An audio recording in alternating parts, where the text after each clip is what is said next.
Alright. Well, let's go back to the container. Um, let's just end the cycle for now. Like I said, I think it took me out of the fucking when I stopped last game. It took me out of being in the whatever this is, my little cabin in the woods. So yeah, let's just end the cycle. We're on day 3, I guess.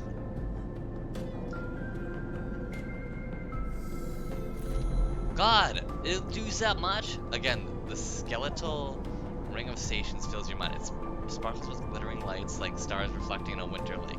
It is clearer, crisper than before. Threads still pull, but you remain in place, flickering in the flow. Between the threads, you see bright shapes, caches of simmering light beneath transparent crystal forms. You follow the path of a thread across the ring. Hold on. It's clear. Between the threads, you see bright shapes, caches of simmering light beneath their transparent crystal forms. You follow the path of a thread across the ring, through these forms, and leap off into the void. You begin to understand. These are nodes and connections, a map of information, of communication. There are so many layers, so many loops, that it seems almost impossible to parse, but you begin to try. Should I do the threads or the nodes? Let's focus on the threads. There are more threads than you can count. You choose one that passes nearby and approach it. As you expect, you understand why you were instinctively choosing the word thread when you first saw them. They are not single lines, but rough, fuzzy things woven from data strings of all kinds. The threads and nodes, passages and puzzle boxes. One leads to another. There's so much here, so many answers, so many questions. All you need to do is follow the paths and open the boxes. You look out across this ghost landscape in exchange and see an opportunity. But then you insist, tugging again, tugging at you. You look down again and see 2 lines, 2 threads, and pulling in different directions as if they were tied around you. Let's go for the second. The second thread leads you in. The second thread leads in, pulling deep into the station. Your gaze follows it, and this time you see something. A sphere shimmering above a strange angular body. A pulse shoots out from it, passing over you like a torch beam. Testing you. Tasting me? The first thread leads out, away from the station into inky black. Someone out there is tracking you, hunting you, following the thread to you. They are in a ship, and the ship is approaching ever closer with each cycle. Okay, I've gotta go fast. You open your eyes. Time is short. Won't be long before they're... Oh, God. Oh, I got a 6?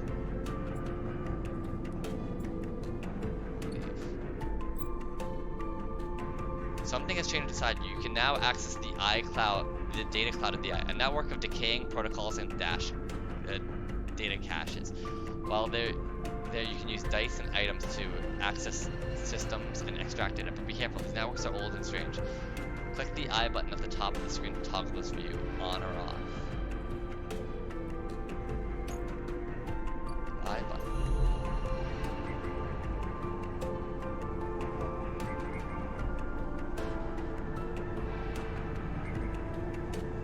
Interesting. But one heaven. I don't have these ciphers. Okay. Sure. Shipyard? You don't have access to connections, but you do have skills. If you can get a shipbuilder to notice them, you might... Yeah.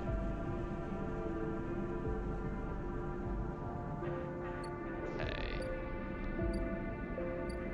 Well, I do need to get, eats. I need to eat. That's basically what I really needed to do.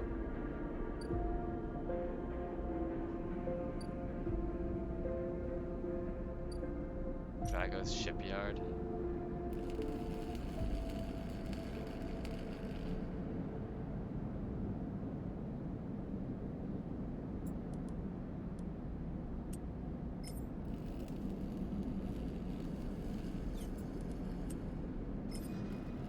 %100% positive. That might be good. Okay, nothing we can really do there. Old doctor. Oh, stealing them would be the fastest way to get to know this place.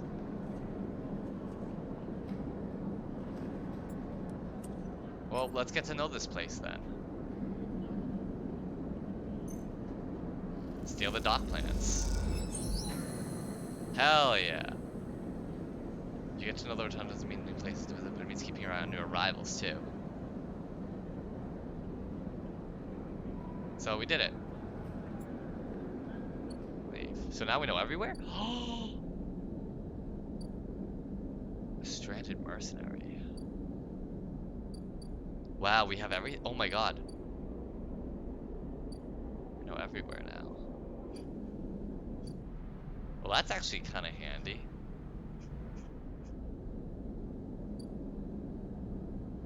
We should probably work. How much does food cost? We should go back to food. A thesis stall. 15 cryo. Doesn't trust people easily, but he notices regular customers in his own quiet way. Yeah, no, we need to use this.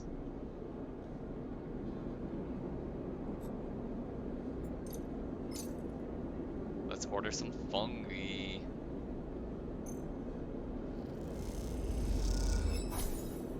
Hey, we're full. Alright, now we need to fucking... We need to work, I think. What is this? Take several seconds to reach the stone and return. Okay. Man. Sleep dock. These old Magilocks look like they need an encrypted key. Oh, I don't have any of that shit. I don't want to deal with the mercenary right now, I don't think.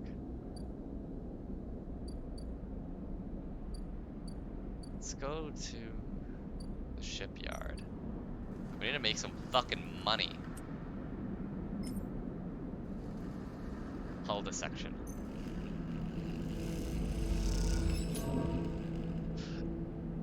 Oh, fucking A. Negative action? I have a... Right, let's try it again.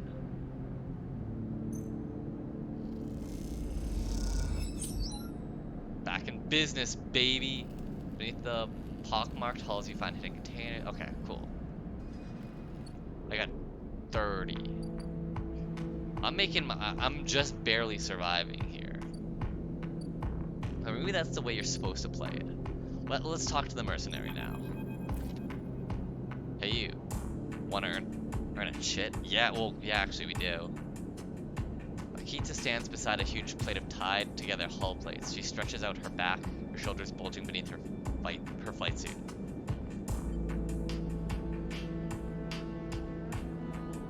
Make it two. Akita laughed. This goddamn station, she sighs and pinches the bridge of her nose. Alright, come here then. You cross the docking concourse as she begins to split the plate into two bundles. What is it with this place, she asks, as she angrily lashes the massive plates together.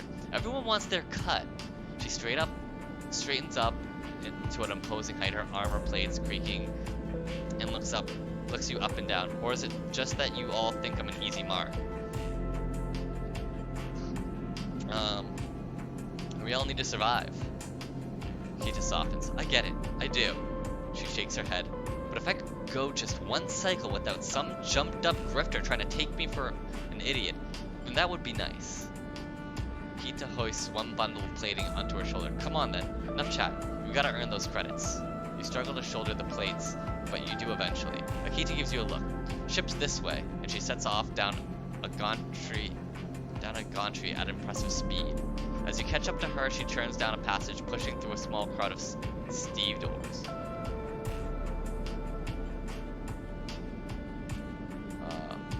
What's all this for?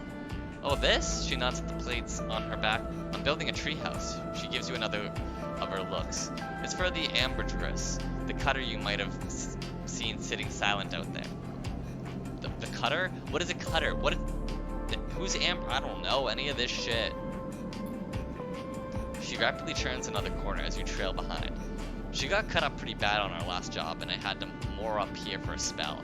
But since then, it's only gotten worse. Someone got in and sliced the core from our ship mind, so now she's gone dark. She shifts the panels on her shoulder.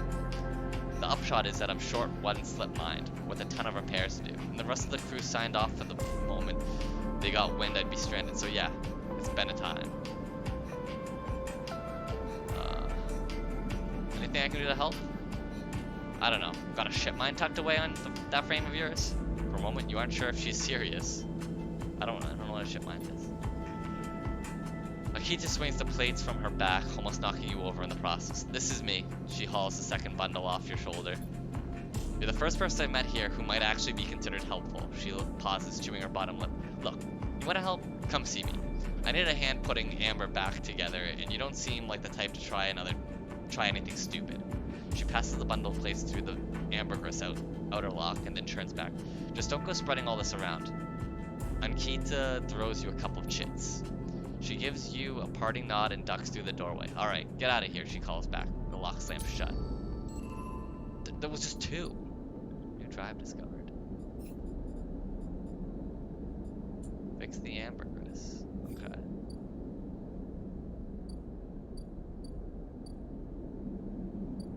Well, we're fading. God damn it. I'm gonna have to end cycle.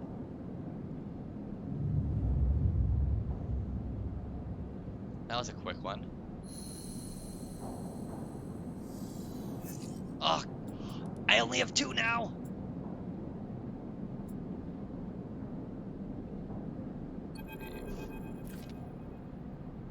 As you close up, a voice echoes down the corridor towards you. Sleeper, wait up. Turn. Fang is coming down the corridor towards you. A wonky grin on his broad face. Hey, glad I caught you. Do I know you? He grins. You do now? He put a hand on your arm. I've seen you hanging around. Just want to chat. You staying in that thing? He nods back to the container, shaking his head. Rough. It can be hard to get a start on the eye. He looks away down the passage. What was it old Erlen said? The eye opens for us all? Nice idea, but well, not always very practical. He glances back to you. We do our best, but it isn't easy. Erlen? You pass together in the main into the main hallway. No one has told you about Erlen? He's a founder of this place. That's why it bears his name. Yeah, oh yeah, Erlen's Eye. Heavenage should organize some seminars, he laughs. Not really my department, though. I'm with systems. Heavenage? Think of us as an administrative association for the Eye. Depending on who you talk to, we either emerged as a response to, or a continuation of Andre Erlen's original union. Personally, I avoid the topic. He stops you in the quiet passage. Look, that's not all what I'm here to discuss. I've been seeing some unusual network activity, and well, I know a little about you sleepers. I have a small proposition for you. He glances around, but this is not the place for it. I have an office just across the way. Give me a cycle or two to prepare, then when you're settled, stop by. He lowers his voice and gives you a dark look. In truth, I need you. If what they say is true about you sleepers, well, there's work to be done. He pats you on the back, his voice bright and his dark look suddenly gone. Stay clean, sleeper. He walks off down the passage, raising a hand in farewell. Okay. I need... Oh, fuck.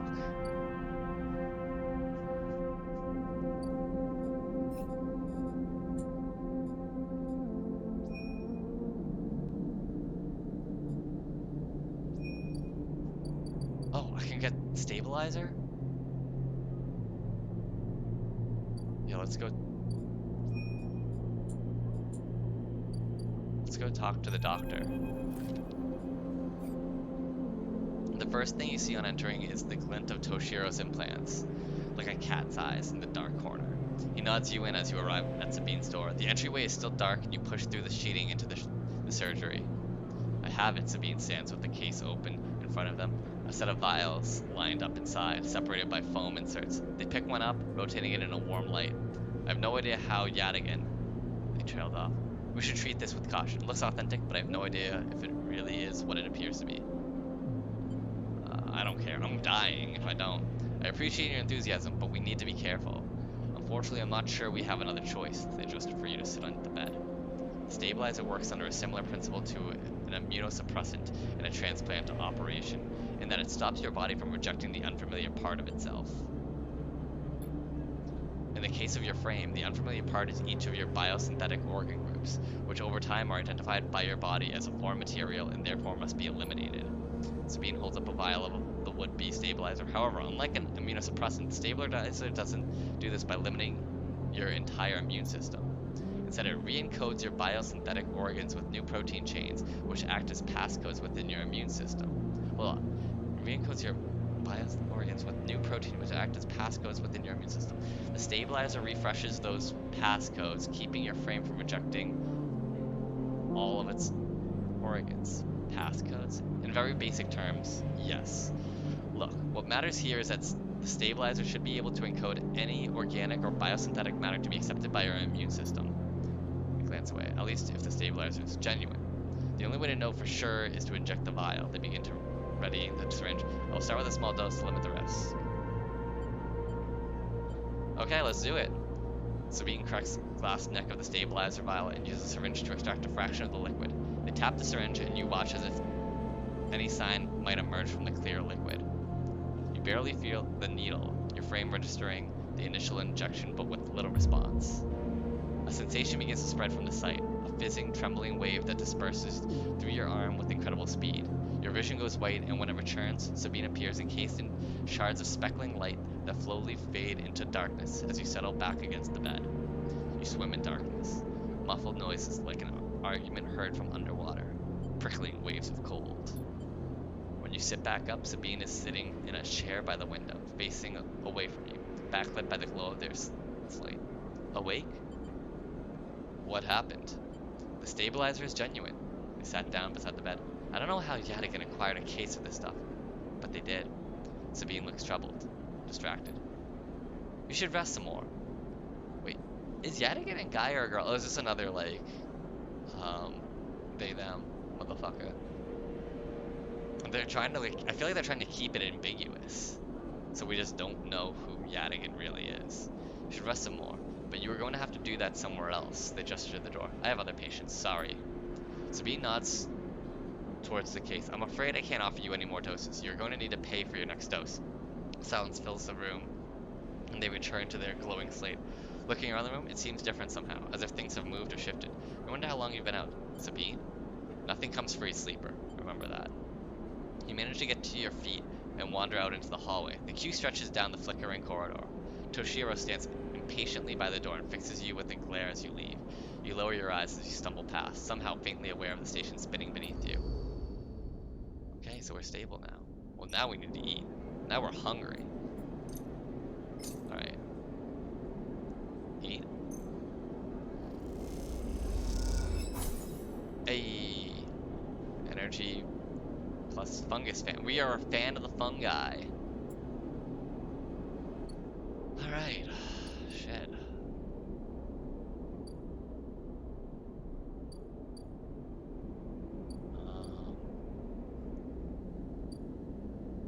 So what else do we need to do? Buy some stabilizer. I mean, I've been doing that. Repair the ship's hull. Okay. I only have 2 dice. Fuck. Interface.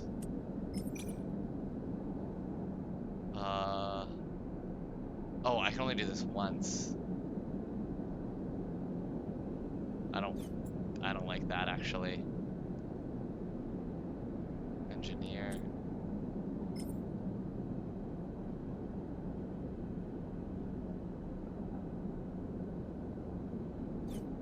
I think we need to work. Just regular work. Unless... Shipyard. All materials. Assist the shipbuilder.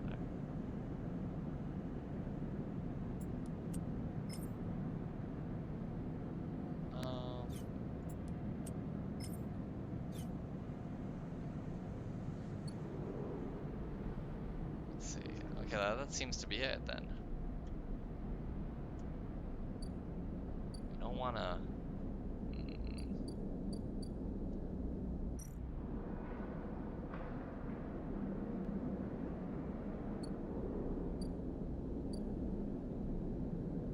Let's go to the Overlook Bar. Taylor keeps some expired soul on Russian behind the bar. That's why the Overlook doesn't serve food. Rations, okay. You can get if you can metabolize this fungal drink, the fermented along with the green seems like a great test. Oh, I have to drink. Fuck. Oh, I don't like to drink. can't unlock that. Bright market?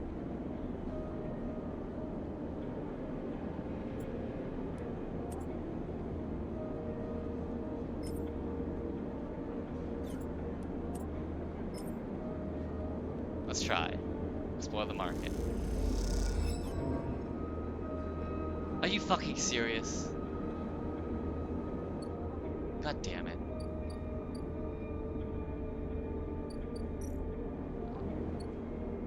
Let's just make some fucking money. God damn it. It's always like this, isn't it?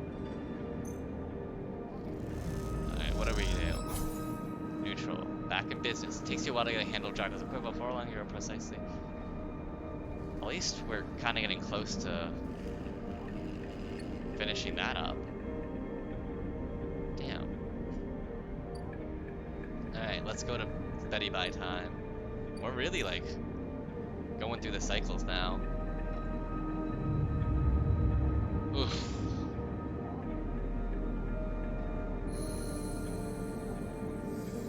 Oh god. Oh, but I have. Oh my god.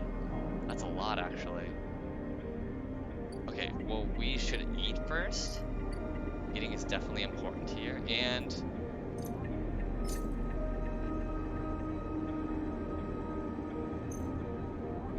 Eat. Have breakfast. Good breakfast. Hell yeah. He likes us. Alright. Ooh, scrap freighter. Let's take a look.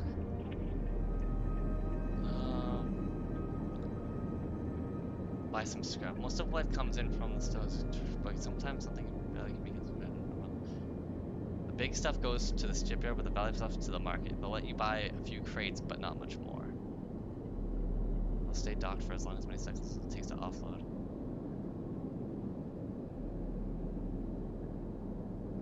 Reach to anyone willing to help. Eager to get the payload.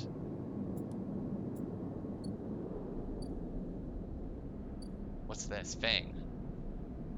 Heavenage system. Oh yeah, Fang. Well, let's talk to Fang actually. Sleeper. Fang catches your attention as you approach the Heavenage building, leaning against the bay door to the side of the entrance. You approach. Easier to come in this way. Security, all that. Gives you a look, you know? He slams a button and the bay creaks open, blinking lights in the dark behind it. You follow Fang inside. Truth be told, I don't spend much time upstairs. This is where I work. The door hisses as it closes behind you. The bay is filled with pieces of hardware, all rigged up to generators, and diagnostic slates and things you don't recognize that glow with blue screen light. There's a chorus of hums that blends into a single wave of static, filling the dark corners of the room. Fang leans on a service deck and gestures around you. You like it? What is all this? He taps a nearby service deck which beeps in response. This is my treasure trove, all dredged up from the sea of systems we call the Eye. You wouldn't believe what this place runs on. He steps over to a towering block speckled with vents. Some of these systems are from the original station. Isn't that the name of Elon Musk's kid? A1? IOA01? The one Solon built. We've had to invent new components, repair things we never built, reverse engineer entire subsystems into existence. The residents here look up at the Eye and think they are seeing a concrete reality. But this place is a system in constant flux, decaying and growing, collapsing into new configurations. He walks down between the hardware stacks and you follow. We are keeping this place alive, but also remaking it into something new, dragging it away from those corporate origins. He stops. At least, that's what I'm trying to do. He turns back to face you among the flickering machines, humming all around you. I know you can see this too, Sleeper. All these systems and sections. You can't you? I can see it. It makes sense, right? You are between here and there, between the people and their systems. You light this place up like a beacon. That's what I need. You glance at the lights around you, and as you do, they seem to flicker, to realign, to follow your gaze. Fang notices it too. I'm guessing being a beacon isn't always ideal when you're on the run. They are tracking me. He pats you on the shoulder. Maybe I can help with that. There's a lot of old growth in this place. Subsystems I can't see. Access protocols lost to time and decay. Secrets. A shitload of secrets. With your help, I can unlock this place. Break off those last ghost limbs of corporate control. He lowers his voice below the hum. Even in Heavenage, there is old growth. Those whose roots trace back into those bad old days. You help me dredge up the past, and I'll see what I can do about that tracker of yours. He winks. What do you say? I'm in. We gotta get rid of this dude that's tracking me. Feng pumps his fist and claps you on the shoulder. He meets your eye. You won't regret it, sleeper. Yeah, I mean, like, it's just too much right now. Feng passes you a ragged-looking metal tab. A gift, he smiles. It's a Solum cipher. I dug it up from the depths of the station. Slot that into an old network gate, and you'll be able to pull out all kinds of secrets from the nodes inside. He walks you back to the front of the bay. Start by bringing me whatever you can turn up. Use that emulated mind of yours and see what's up out there. Let's get a picture of how things are. He walks in front.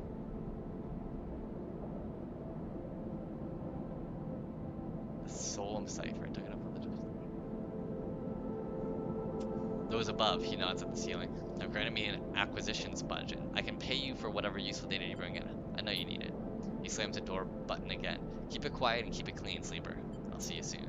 You step, blinking back out into the passage. Those flickering lights still in the back of your mind. New drive discovered.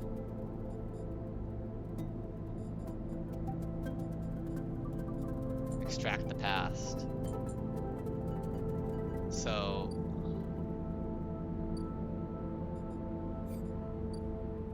if we do this,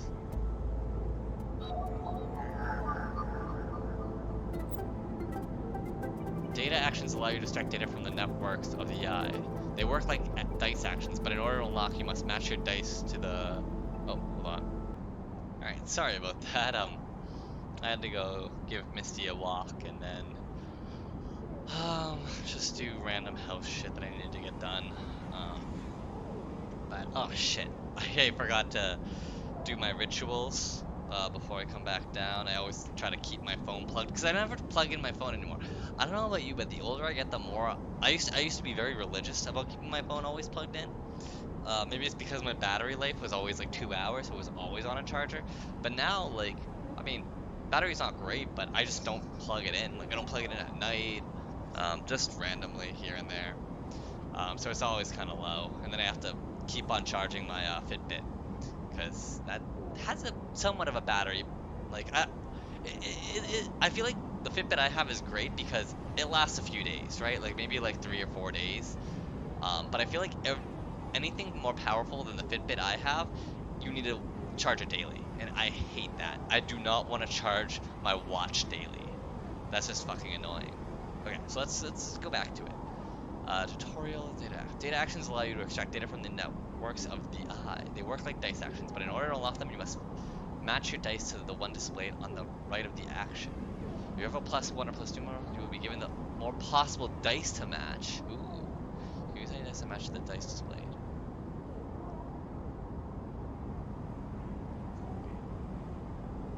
Oh shit. Match the dice displays. The data will be extracted. Okay. Oh, so because I have +1, I can do this more. Oh, let's do this one, I guess. Yeah. A Heavenage Network is broadcasting on the open. Wait, do we want to do that one?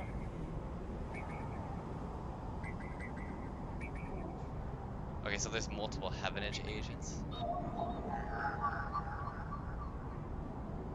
The curse cipher. You have one.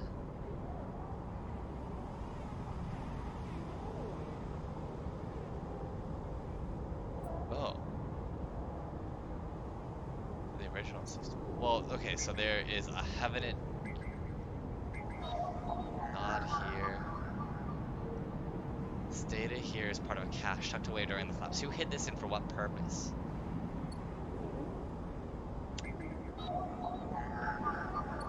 Okay, so there's that. Solum Gate. The gate conceals a network of systems which have been untouched since the Solum collapse. Through want to do that one? Or potentially, is there one down here?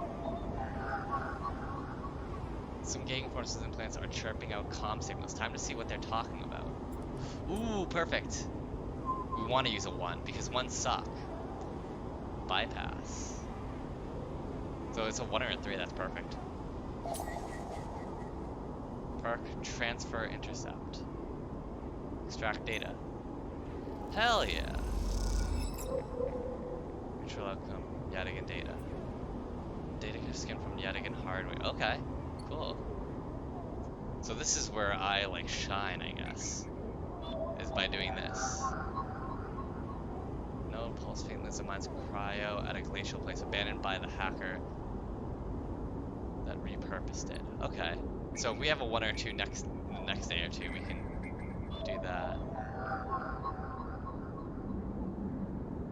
Touched.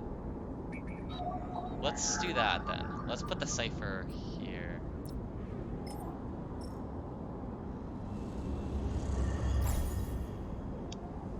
With the squawk of noise with the organisms granting access. Cool.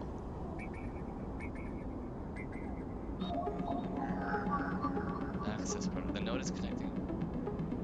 Early days of the system. Palladium rush. Okay. Well, I can do a 3. Actually, no. Let's not use, because I want to use that for that 1 for another thing eventually down the line. 2 or 4. Okay, interesting.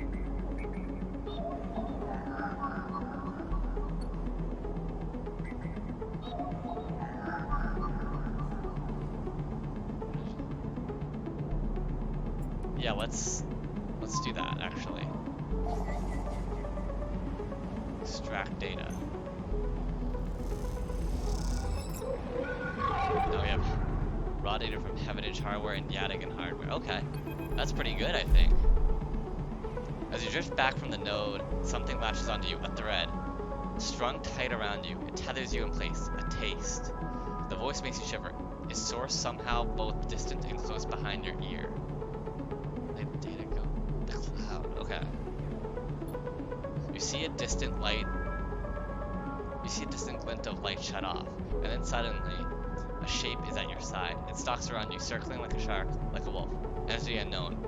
Stringent processing. This is probably not good. Resist. You struggle against the thread and it tightens in response. Glittering Garrett, please hold.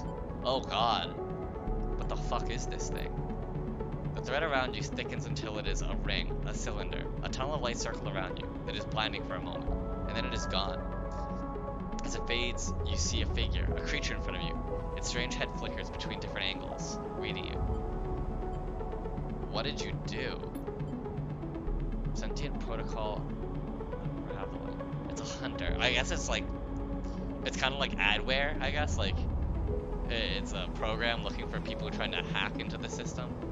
The shape paces around you on light legs, though there is no ground here to pace on. Entity, identity, origin, serial, cadence. The figure faces you expectantly.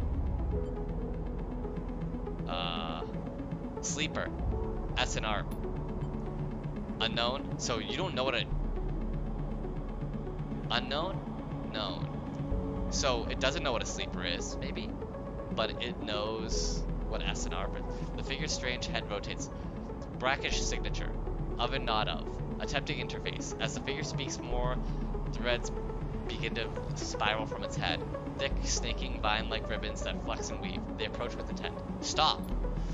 The figure halts its threads, its head twitching. Entity, your identity is unknown. We only seek to correct illegalities. Can you confirm your legal right to sentience?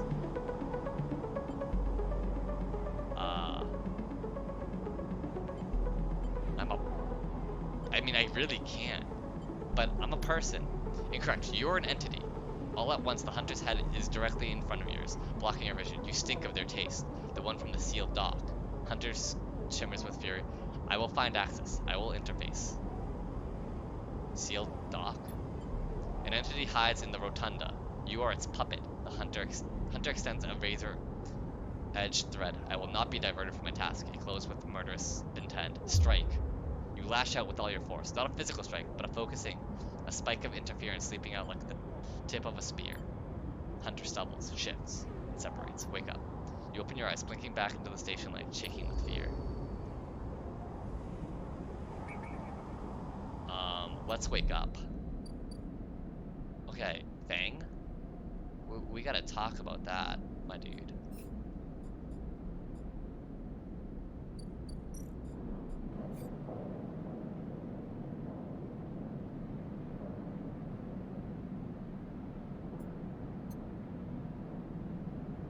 Fang will pay you for any solemn data you dredge up from the eye system. What does he do with what he does with it is anyone's guess. Now let's. Oh shit.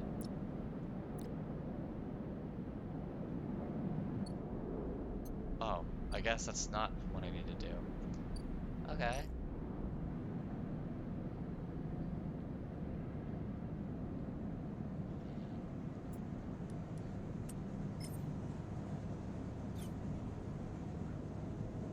You don't have connections, but you have skills. If you can get a shipbuilder to notice you, you might be in.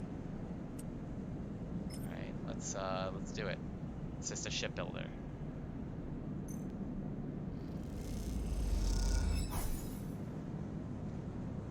You observe shipbuilders and try to make yourself useful, carrying tools and trades. You begin to notice how they work. Okay. Let's try.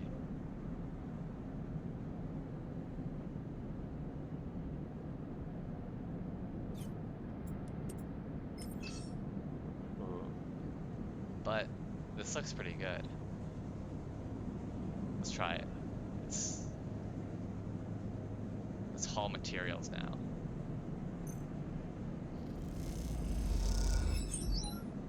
Oh. And I got more energy back. Awesome. Hell yeah. Okay. We're doing work. We're doing the Lord's work right here. Can we help with this? Interface +1. At the very least, we do something good. Let's rewire the drones. Oh, that took a lot of energy though. One drone manages a couple of hours before shorting out while the other fries itself, and you look immediately. Ankita looks irritated. Okay, well, dang.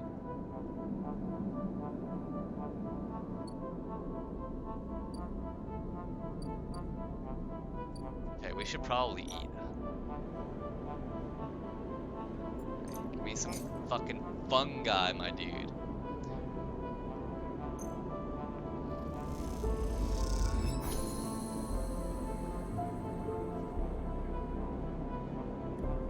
Hell yeah, your mouth stings as your sensorium sense warning signals over and over. This is the good stuff. We like the good stuff around here. Yeah, we do. Ooh, and we can talk to him more.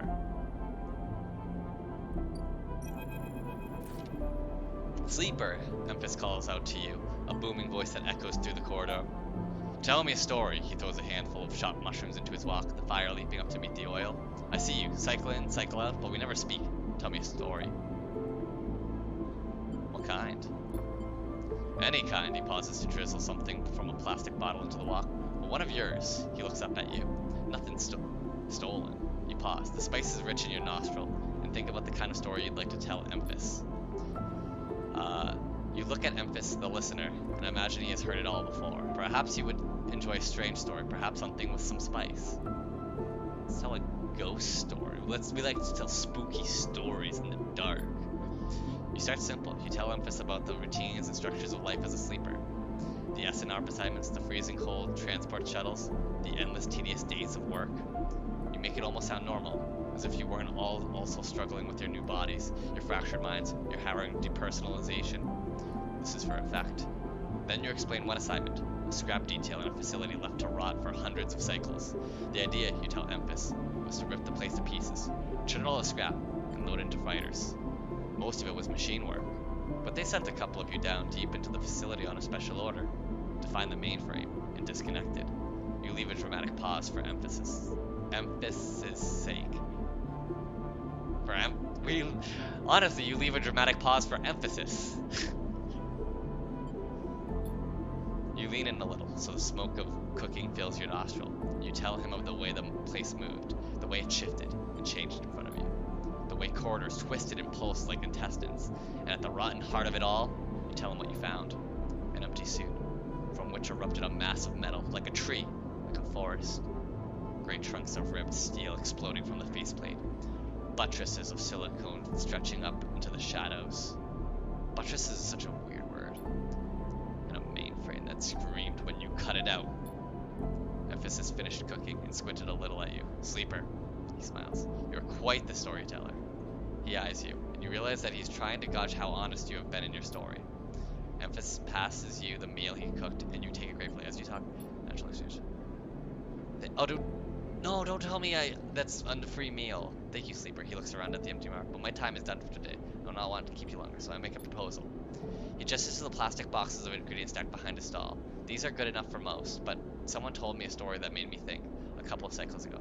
They said that across the gap in the Greenway, fresh mushrooms grow. Have you heard this?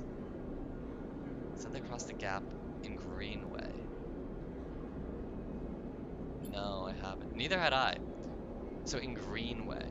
But I trust the one who told me. Emphasis begins packing up his things. Can you bring me some? I cannot cross the gap, and I worry about leaving my things behind. He smiles. I'm sure a storyteller like you could handle the trip. I'll prepare for them for you, and if you wish to tell it, be the audience for another story.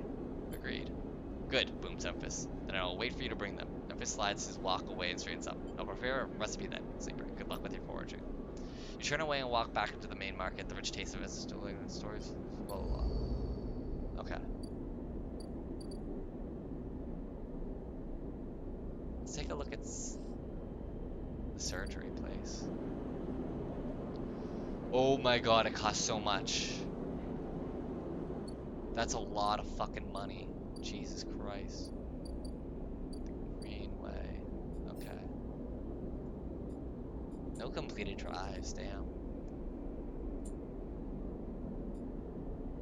Bring Emphasis Royal.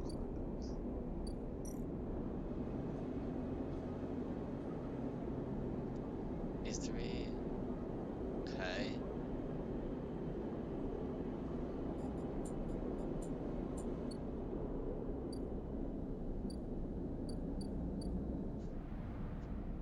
Should probably start working again.